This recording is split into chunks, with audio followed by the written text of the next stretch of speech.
Hello नमस्कार साथियों, मंगलम academy Bilari में आपका स्वागत है। आप सुन रहे हैं नितिन जीगने वाला और हम डेली ज्योग्राफी एमसीक्यू सीरीज कर रहे हैं। और आज जो हमारा क्लास कंटेंट पढ़ाया गया है उसके एमसीक्यूज़ आपके समक्ष लेकर मैं मौजूद हूं और इनको हम सॉल्व आउट करेंगे। आप किसी प्रकार की वनडे एग्ज़ाम की तैयारी कर रहे हैं, एसएससी हो, सीजीएल हो या फिर एनटीपीसी या कोई भी रेलवे एग्ज़ाम, इनके लिए सफिशिएंट है। सीक्वेंसली ज्योग्राफी चल रही है। हमारी क्लास को आप ज्वाइन करके आप कंसेप्चुअल चीज़ को वहाँ से कर सकते हैं और यहाँ से हमारे एमसीक्यूज़ को आप अटेंड कर सकते हैं डेली। तो पहला एमसीक्यूज़ क्या है, किसी देश में मानक समय क्यों निर्धारित किया जाता है? तो समय निर्धारण करने का क्या कारण है, क्यों समय निर्धारित किया जाता है, इसका क्या रीज़न है, उसको देखते हैं। सूर्य, देखो ऑप्शन ए, सूर्य उदय, सूर्य और सूर्य अस्त के समय को स्थिर करने के लिए कुछ नहीं, हम डायरेक्ट सही वाले उसकी बात करेंगे। तो इसका जो सही ऑप्शन है वो सी है। क्या ऑप्शन है इसका? सी ऑप्शन है। अभी आपको हम क्लियर करेंगे इसको फिगर के माध्यम से और इसमें कुछ एनिमेशन वीडियो पिक्चर के माध्यम से समझेंगे। विभिन्न देशांतरों पर अलग अलग स्थानीय समय से होने वाली असुविधा को दूर करने के लिए, अभी इसको हम समझेंगे फिगर के माध्यम से। ये फिगर आप देख रहे हैं, ये हमारी इंडिया की फिगर है, इंडिया का मैप है और ये इंडियन स्टैंडर्ड टाइम लाइन है, ठीक है। और ये हमारा यहाँ पर ग्रीनविच टाइम लाइन है। पिछली वीडियो में इसको समझाया गया है। हमारी पृथ्वी इस हिसाब से पश्चिम से पूरब की ओर घूम रही है, ओके। तब ये जो इंटरनेशनल टाइम लाइन है, इंटरनेशनल जो टाइम लाइन है, इससे हर देश अपनी टाइम लाइन को डिफरेंस के साथ मैच करता है।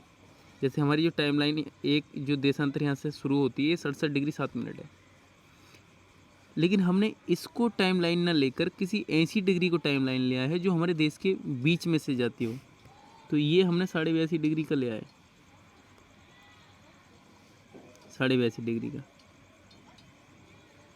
और यहाँ से हमारी ये डिग्री जो जा रही है वो डिग्री कितनी है, ये 67 डिग्री है। यहाँ से कितनी है ये जो हमारा इंडिया के इधर से जो डिग्री जाती है वो कितनी डिग्री जाती है? जो डिग्री जाती है हमारी ये 97 डिग्री और 25 मिनट्स रहता है। और इधर जो रहता है हमारा 67 डिग्री 7 मिनट लगभग इतना रहता है। तो हमने ना इसको टाइम लाइन लिया ना इसको टाइम लाइन लिया, एक मध्य डिग्री को जो हमारा 82.5 डिग्री है इसको हमने टाइम जोन लिया है, अपना टाइम लाइन लिया है। क्यों? क्योंकि हमारे भारत में यहाँ से और यहाँ तक का जो टाइम लाइन का अंतर है वो 2 घंटे का अंतर है। अगर किसी प्रकार से ऐसे मान के चलिएगा, हम जैसे मान के चलिएगा स्थानीय समय को अगर हम देखते हैं, जैसे मान के चलिएगा यहाँ का स्थानीय समय इधर का अलग है, असम का, पश्चिम बंगाल का स्थानीय समय अलग है और गुजरात का स्थानीय समय अलग है। तो इन सब असुविधाओं को दूर करने के लिए हमारे यहाँ पर एक प्रकार का संचार व्यवस्था बनी रहे, एक प्रकार से हमारा जो रेल नेटवर्क है, वायुयान नेटवर्क है, उस असुविधा को दूर करने के लिए हमने ये 82.5 डिग्री समय को लिया है। इसमें ये है, इसका राइट आंसर क्या है? विभिन्न देशांतरों पर अलग अलग जो स्थानीय समय से होने वाली असुविधा को दूर करने के लिए। इसका राइट आंसर क्या है? ये है। और इसमें दूसरा क्वेश्चन क्या है, भारत का मानक यमोत्तर समय कितना है? तो 82.5 डिग्री पूर्व की ओर है। ये कल की वीडियो में भी ये क्वेश्चन आया है, इसमें ज़्यादा समझाने वाला कुछ नहीं है। नेक्स्ट हमारा क्या है, भारतीय मानक समय ग्रीनविच टाइम से कितना आगे? ये कल की वीडियो में आ गया है, तो एक बार इसको फिगर में और देख लेंगे। तो जो ग्रीनविच है वो क्या है? ये है ग्रीनविच। और हमारा इंडियन स्टैंडर्ड टाइम कहाँ पर है? ये इंडियन स्टैंडर्ड टाइम है ये। तो यहाँ से यहाँ तक हमारा जो टाइम है वो कितना आगे है? जो इंडियन स्टैंडर्ड टाइम है वो कितना आगे है? 5.5 घंटे अर्थात 5.5 घंटे आगे। ठीक है, इसका राइट ऑप्शन है 5.5 घंटे इंडियन स्टैंडर्ड टाइम से जो टाइम आगे। क्वेश्चन नंबर 4, भारत की मानक देशांतर रेखा निम्नलिखित में से किस स्थान से होकर गुजरती है? तो जो मानक समय रेखा है भारत की वो 5 राज्यों से होकर गुजरती है, जिसमें से एक स्थान पड़ता है उत्तर प्रदेश में मिर्ज़ापुर। तो ये यूपी के मिर्ज़ापुर से ये लाइन होकर गुजरती है। ठीक है, यूपी के मिर्ज़ापुर से ये लाइन होकर गुजरती है। और मिर्ज़ापुर में भी एक जगह है नैनी एक प्लेस है, तो नैनी से होकर खास ये गुजरती है। नेक्स्ट हमारा क्या क्वेश्चन है? क्वेश्चन नंबर 5 है हमारा। पिछली वीडियो में भी आ गया था और हमने इसको कर भी लिया था, इसको हम करेंगे। आप केवल इस पे स्टडी पे ध्यान देंगे। पृथ्वी की अपने अक्ष पर घूर्णन गति को क्या कहा जाता है? तो पृथ्वी जब अपने अक्ष पर घूमती है तो इसको क्या बोला जाता है? इसको बोला जाता है घूर्णन। क्या बोला जाता है? घूर्णन। जब सूर्य के चारों ओर पृथ्वी घूमती है तो उसको परिक्रमण बोला जाता है। कल एनिमेशन के माध्यम से वीडियो को समझा दिया था, आप वहाँ समझेंगे। तो इसका जो राइट आंसर है वो है घूर्णन, अपने एक्सिस पर जब पृथ्वी घूम रही है। प्रश्न नंबर 6 क्या है? प्रश्न नंबर 6 है, पृथ्वी पर दिन और रात किस गति के कारण होते हैं? तो पृथ्वी पे जो दिन और रात हो रहे हैं वो अपने एक्सिस पे घूमने के कारण हो रहे हैं। पृथ्वी के घूर्णन के कारण, जो पृथ्वी का घूर्णन हो रहा है उसके कारण। तो इसका ऑप्शन क्या है? बी। राइट ऑप्शन क्या है इसका? बी।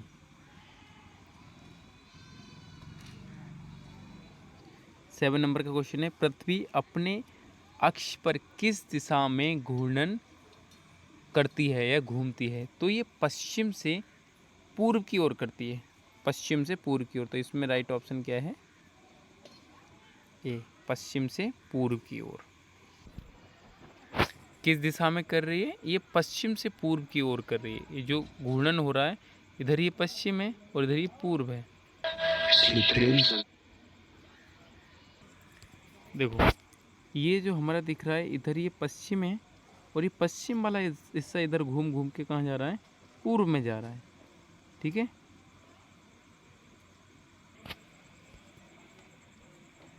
देखिए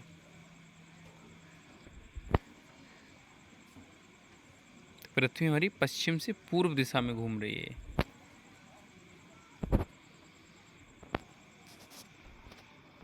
तो क्वेश्चन नंबर 7 का क्या आंसर है? पश्चिम से पूर्व की ओर। क्वेश्चन नंबर 8 आप देखेंगे। क्वेश्चन नंबर 8 क्या है? सूर्य के चारों ओर एक निश्चित दीर्घवृत्ताकार पथ पर पृथ्वी की गति क्या कहलाती है? तो सूर्य के जो चारों ओर पृथ्वी गति करती है उस गति को क्या बोला जाता है? आप समझे कि दीर्घवृत्ताकार पथ क्या है। 2 आकृति आपके सामने है, ये आकृति ए है, ये आकृति बी है। जो आकृति ए है ये दीर्घवृत्ताकार है, तो हमारी जो पृथ्वी है वो इस गति में सूर्य के चारों ओर घूम रही है। तो जिस पथ में घूम रही है दीर्घवृत्ताकार पथ है।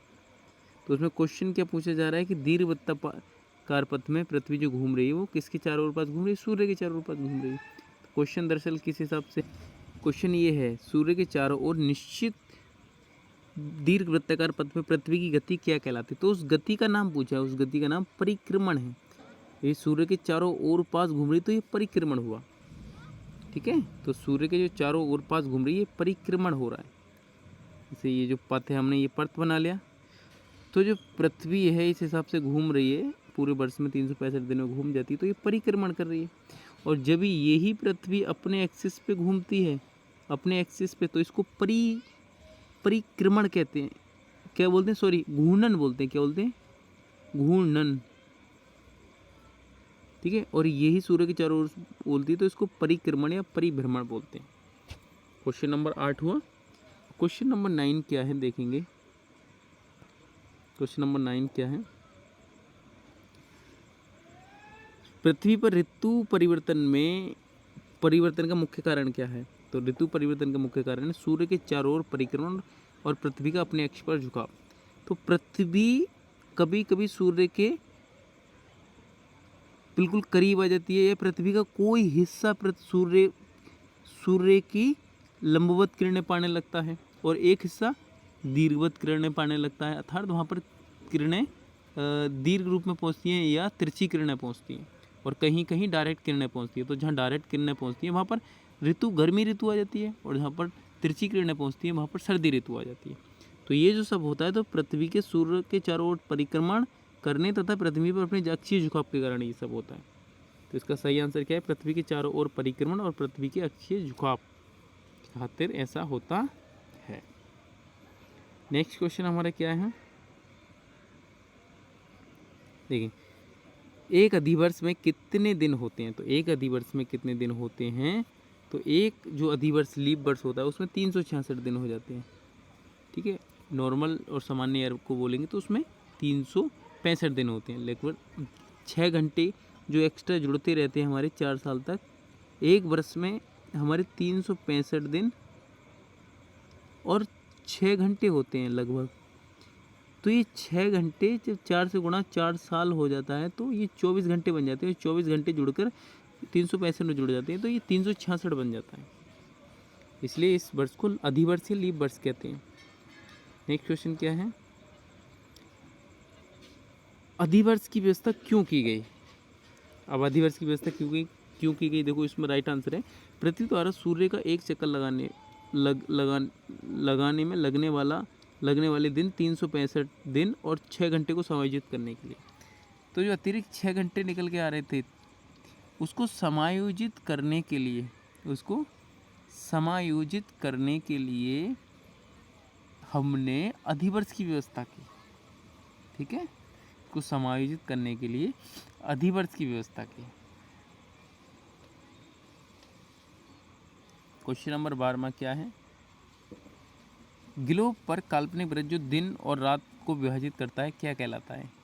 तो ग्लोब पर जो रात और दिन का निर्धारण करने वाला वृत्त है कि इस वृत्त के बाएं हाथ पर दिन है, दाएं हाथ पर रात है, इस हिसाब से तो वो जो वृत्त है वो प्रदीप्त वृत्त कहलाता है। इसको समझेंगे, प्रदीप्त वृत्त आपको दिखाएं, इस फिगर के माध्यम से समझिए। जैसे मान के चलिएगा ये एक वृत्त है, एक पृथ्वी पे एक वृत्त है और ये सन है। ठीक है, तो अभी सूर्य की किरणें इस पार्ट पे पड़ रही हैं तो इधर क्या है, डे है, अभी दिन है, इधर नाइट है। ठीक है, तो इधर नाइट है इधर डे है, इस एग्जैक्ट लाइन से जो निर्धारण हो रहा है डे और नाइट का, ये जो वृत्त बना रहा है इसको प्रदीप्त वृत्त की संज्ञा दी गई है। ठीक है, तो आपको समझ में आया होगा अच्छे से, उम्मीद है आपको समझ में आया होगा। तो 12 MCQ इसमें आपको समझाए गए हैं और इसको आपको बार बार देखना है। इस सिक्वेंशली वीडियो आएगी।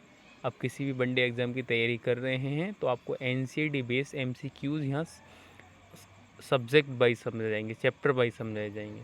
ठीक है, वीडियो अगर अच्छी लगी हो तो वीडियो को लाइक करें, चैनल को सब्सक्राइब करें और एकेडमी पर आके फिजिकल क्लासेस अटेंड करें। Thank you.